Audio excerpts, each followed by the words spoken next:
A Gestalt terapia, ela é uma abordagem, psicológica, é uma abordagem psicoterapêutica, e ela criada por Fritz Perls, que era um psicanalista alemão, na década de 40, 50, e ela surge como uma opção às linhas psicológicas que predominavam na época, que era a psicanálise ou o behaviorismo, né?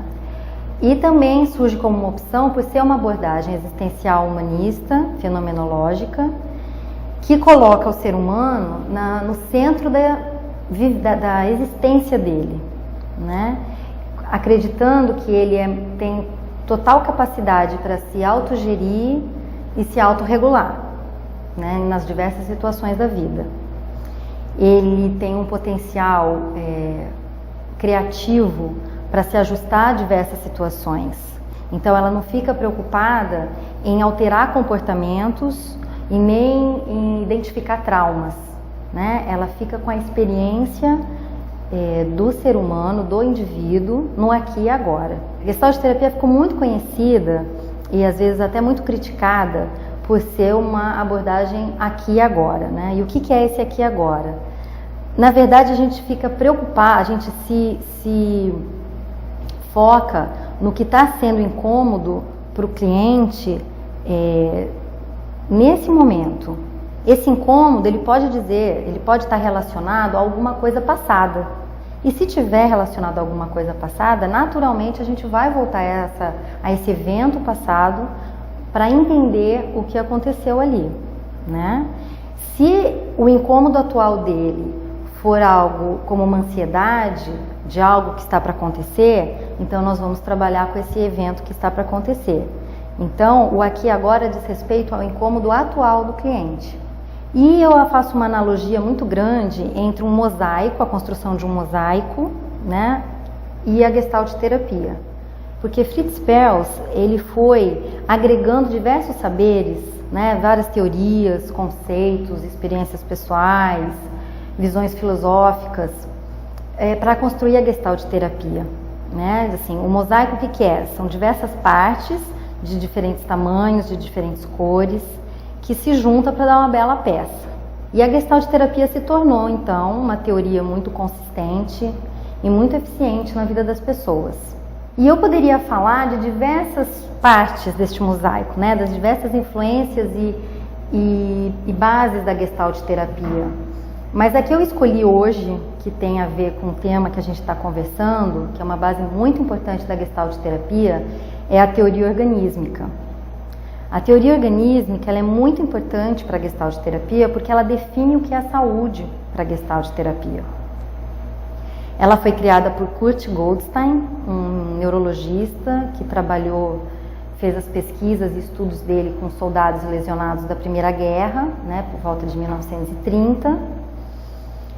E se baseia, né, Kurt Goldstein, para escrever, para construir essa teoria organísmica, ele se baseia muito na visão holística do ser humano. Essa visão holística, ela afirma que o ser humano, ele não pode ser compreendido se ele não for visto como um todo. Entender esse todo não é entender as partes, não é fragmentá-lo, né, mas poder entender que ele é feito de partes que se intercomunicam e estão interrelacionadas, né? O indivíduo ele está inserido em diversos contextos que se comunicam entre si. A teoria organísmica ela define saúde como a busca do organismo pela homeostase, né? Ou seja, a energia do organismo ela precisa estar distribuída uniformemente entre as diversas dimensões do organismo para poder ser considerado saudável. Então, ela vem se contrapor ao modelo cartesiano que diz que para todo efeito existe uma causa, né? Então, se um indivíduo está com pneumonia, ela sabe que existe um agente etiológico, existe uma causa, ela vai mexer nessa causa, vai tentar tirar essa causa para sanar o efeito. A visão holística ela não trabalha com essa linearidade, né? Ela vem querer entender a relação que existe entre os diversos contextos, olhando para o indivíduo como um ser biopsicossocial né? E mais recentemente já foram acrescentadas mais 2 dimensões, que é a ecológica e a espiritual.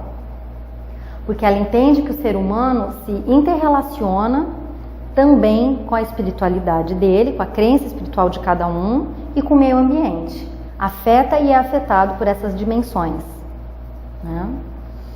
E ela tem algumas premissas, a teoria organísmica, né? Além de definir a saúde, né, o conceito de saúde, ela vem dizer também que o principal motivo para o organismo existir é a busca da autorrealização. Então, o indivíduo ele busca a homeostase dele, a harmonia entre essas dimensões em que ele está inserido, buscando, mobilizando a energia dele, percebendo qual é a necessidade dele, o desejo, os incômodos, e mobilizando a energia dele para buscar soluções, para buscar se realizar, né? Sejam essas necessidades físicas, emocionais, sociais, espirituais, seja o que for, né? O organismo ele abrange essas dimensões, né? E nós, seres humanos, todos nós nascemos com uma necessidade básica de ser aceito, de ser amado pelo grupo onde a gente vive e cresce. A gente tem essa necessidade de se sentir pertencendo ao grupo em que a gente vive. E o ser humano corre atrás para realizar essa necessidade, né? Só que também somos seres sociais, né? E como um ser social, a gente nasce num sistema onde já existe um sistema que tem regras, normas, limites, valores éticos, morais, religiosos, né?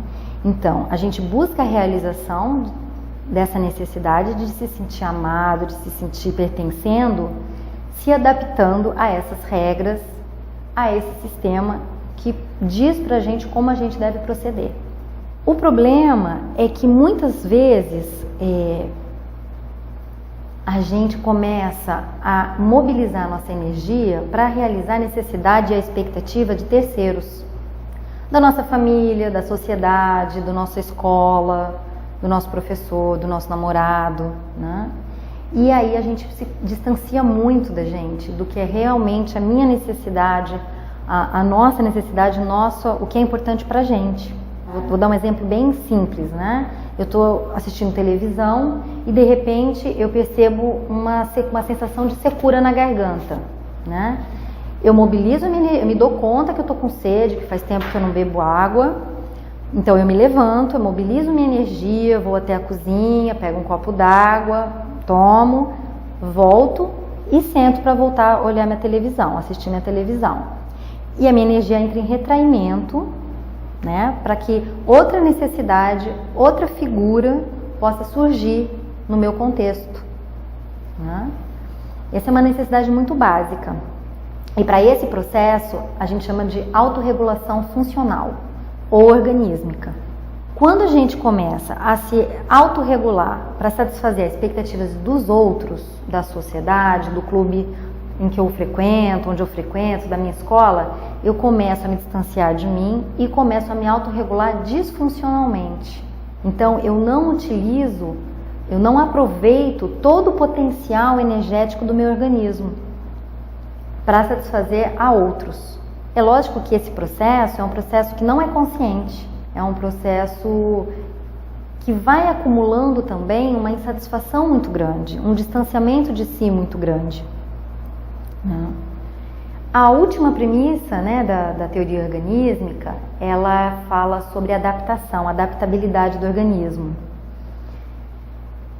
O organismo ele é capaz de se adaptar à homeostase que o organismo encontra, a homeostase possível desse organismo, né? Ele é capaz de se adaptar a isso.